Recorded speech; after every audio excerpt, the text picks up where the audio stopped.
Good afternoon, and welcome to today's VetNet Entrepreneurship Track presentation, where we are talking the Citi Salutes Business Plan Competition.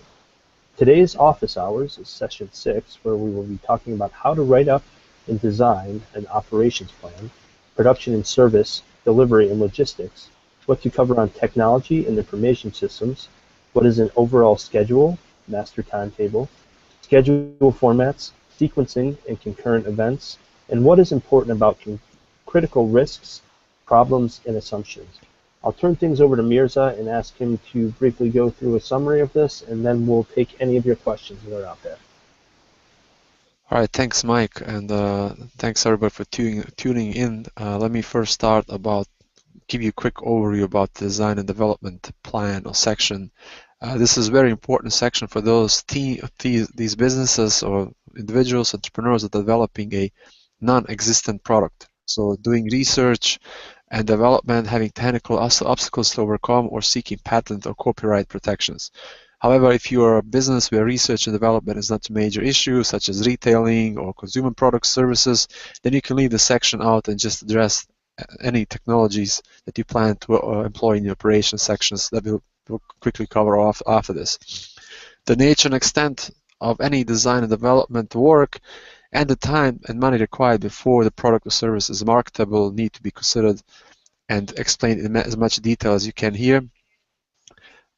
Make sure that also when you develop this section, you don't underestimate your development costs. So make sure to do research to figure out how much are similar corporations spending money on their research, design, and development.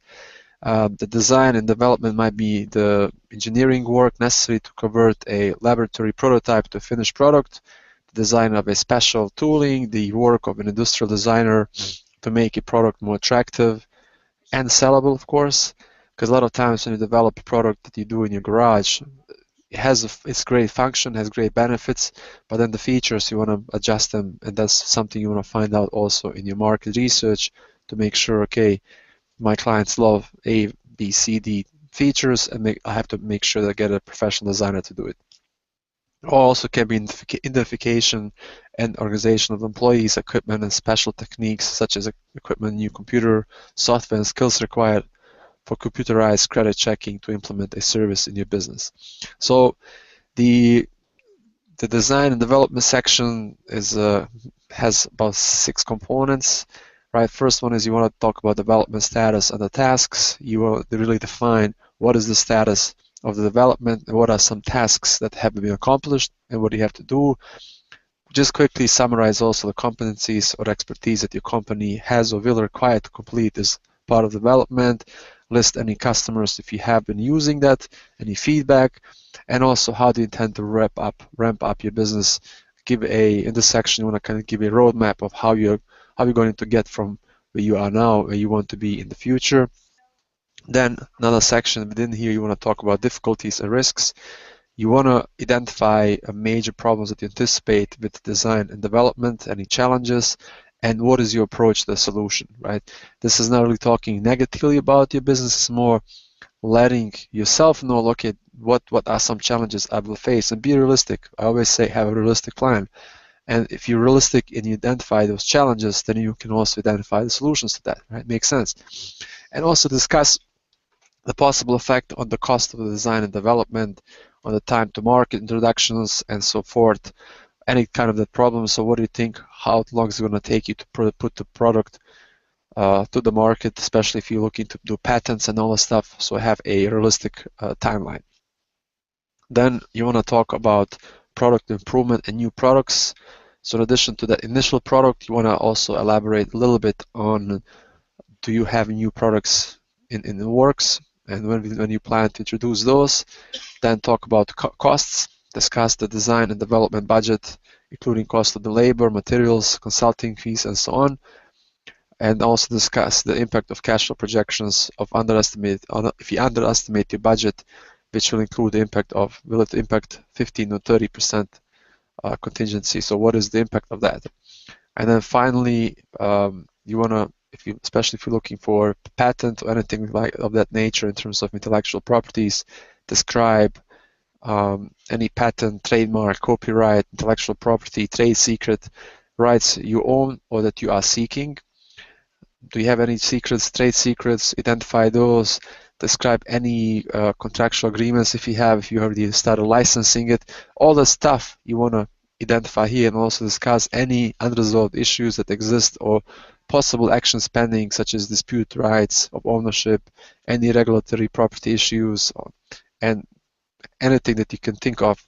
Again, helps you first yourself to understand where you're standing on your IP process, but also helps the reader understand what you have done so far, what you have in your hands, what are some challenges, but also enables them to understand that you are aware of those challenges and that you have solutions prepared. Then the operations plan, so that's the design and development. Again, if you don't have a research and design development product or service, you don't need a section, you can describe it more in operations plan. And the operation plan section is really shows how you will run your business and deliver the value to your customers. What's the value? It's the solution to the problem.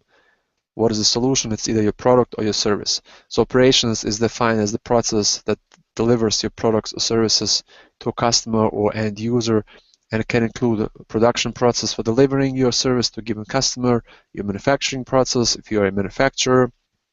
It can be a transportation plan, logistics, travel plan, printing, consulting, and after-sales services. It also includes things such as factories, plant locations, geographic locations, type of facility you need, type of equipment you need, space requirements, any internal processes that you have, capital equipment requirements, as well as, of course, how many human resources will you need to manage all of that. So for the manufacturing business, make sure that you have a manufacturing operations plan included, and include also policies on things such as inventory control, your purchasing policies you might have. If you say you're going to have high quality, ICOO and everything else you're going to use, so have production control in place and quality control, and which parts of the product will you be purchasing, which functions will you outsource, and which operations will be performed by your own workforce. So all these things go in the manufacturing business operations plan. Versus when you're a service member or service business or retail business, many of them require particular attention to location, right? How far are they from the customer? So the service delivery or merchandising system, how do you want to identify how you want to minimize your overheads and obtain competitive production from your labor force? So in many cases, sometimes up to 80% of expenses will be for operations, and 80% of your employees will be involved in operations, and 80% of your time will be spent worrying about operating problems. So you'll probably have to make trade-offs with your operations.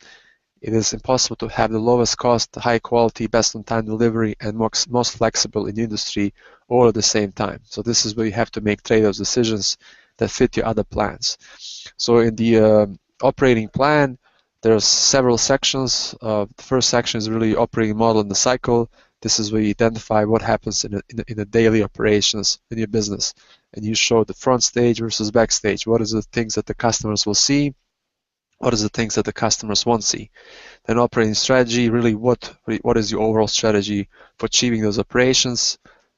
Another section is geographical location, describe really where you're going to be located, discuss any advantages, disadvantages of being in that particular location. Next section is facilities, equipment improvements, as the name already says. So this is where you don't identify all those things, what's the facility you need, what is equipment you need, and also what kind of improvements will you need on those too, but also moving forward.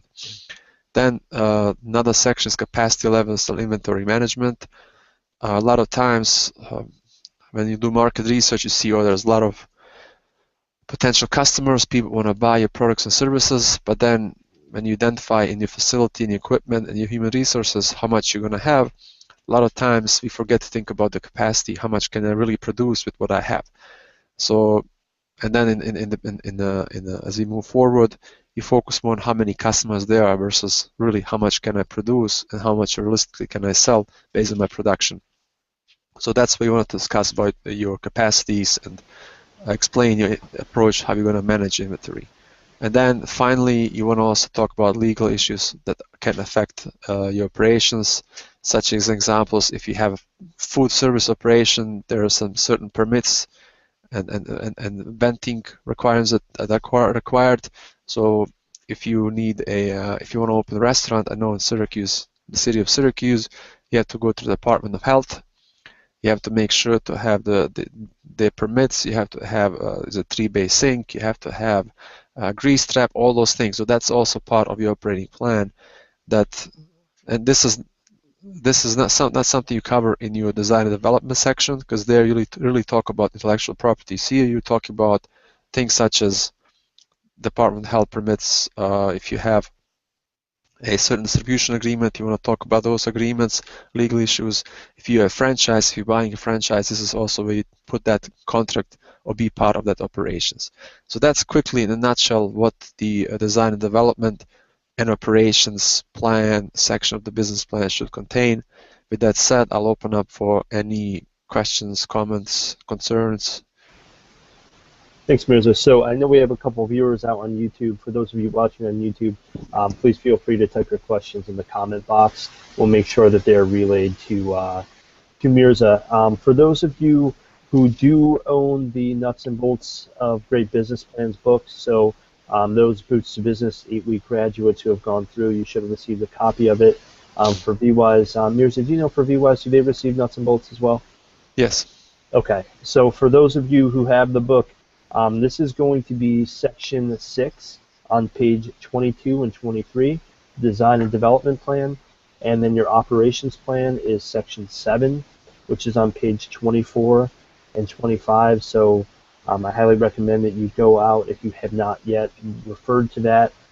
That will lay out everything that Mirza just mentioned in a little bit more detail and give you an outline really of what your business plan should look like in our what we've seen, and also with the folks that we've worked with in the past who review these, what they'll be looking for.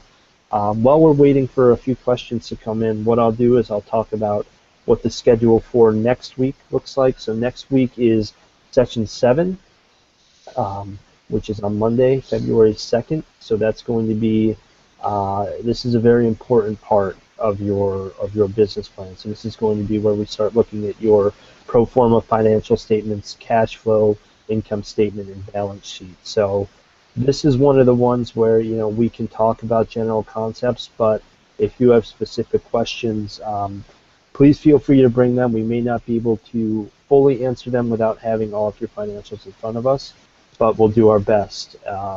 In office hours for that session is going to be on Wednesday, February 4th, from 12 to 1 p.m. So please feel free to come to that with very, very specific questions. Beyond that, we will have session 8, Friday, February 6th, which will talk about the management team, boards and teams of advisors, human resource management needs, structuring the offer or proposal deal. Office hours for that will be Monday, February 9th, 12 to 1 p.m. Eastern Time. So let's see. So we did have one comment out there. Please feel free that if you have questions prior to the actual office hours section, you post them on the Google Plus event page. That way we can take a look at them and get an understanding of what you're looking for, and we can come better armed to answer those questions. Mirza, did you have any comments kind of on the financial statements, cash flow, and income statements, things like that, for what folks should be looking for in the video and maybe what they should bring to the office hours? I recommend starting really with the cash flow. It's the simplest thing, money in, money out, and look it up, Google up, or Google. You say Google up on Google. Cash flow, how to do cash flow statement. Google some samples to see where they've been doing it. We have a great video as well as being recorded. So start there. If you cannot finish the entire income statement, all income statements have at least the cash flow part of that. Connect with your local small business development center, SCORE, even get how you call it, your bail team, right? The banker, accountant, insurance lawyer. Get your accountant on board so the accountant can also give you an overview. Even a banker, actually, if you go to a banker and say, look, I'm submitting to business plan competition, if the banker, I don't know who your banker is, but the banker can look at your numbers for free and tell you, look, this makes sense, it doesn't make sense, because they've all been trained in looking at the financials. So that's also maybe the fastest route to get somebody to review your financials is go to your banker, walk in the office, make an appointment. They usually have more readily available time than a business counselor who might be available next week or so on. That's a good point. And, I know that some of the resource partners through the Boots to Business program, like you just said, the small business development centers, the VBOX, the SCORE offices, women business centers, etc. A lot of them will have templates for this, so you can just go and download them and drop it in. I'm going to go ahead and paste a link into the chat box and ask that Jim Powers puts it out on the Google Plus event page and the YouTube page. What this is, it's the SBA locations website. So if you go there, you'll be able to look up the regional offices and the district offices, and that should break out some of the resource partners that they work with as well. And this will provide you with kind of a network of resources that you can go to and people you can potentially meet with. So we have a question. If I'm working on my business plan, can I submit it to someone to review it for me along the way, or should I stick to someone local around where I live?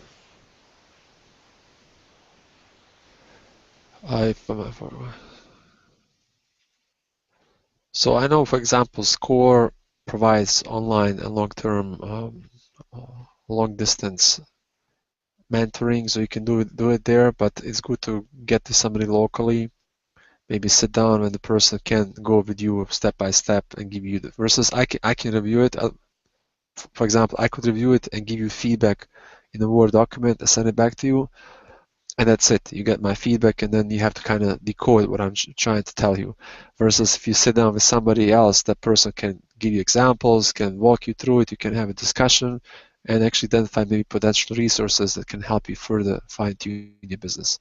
So I'd recommend sitting down with somebody, even if it's long distance or Skype, that might work as well.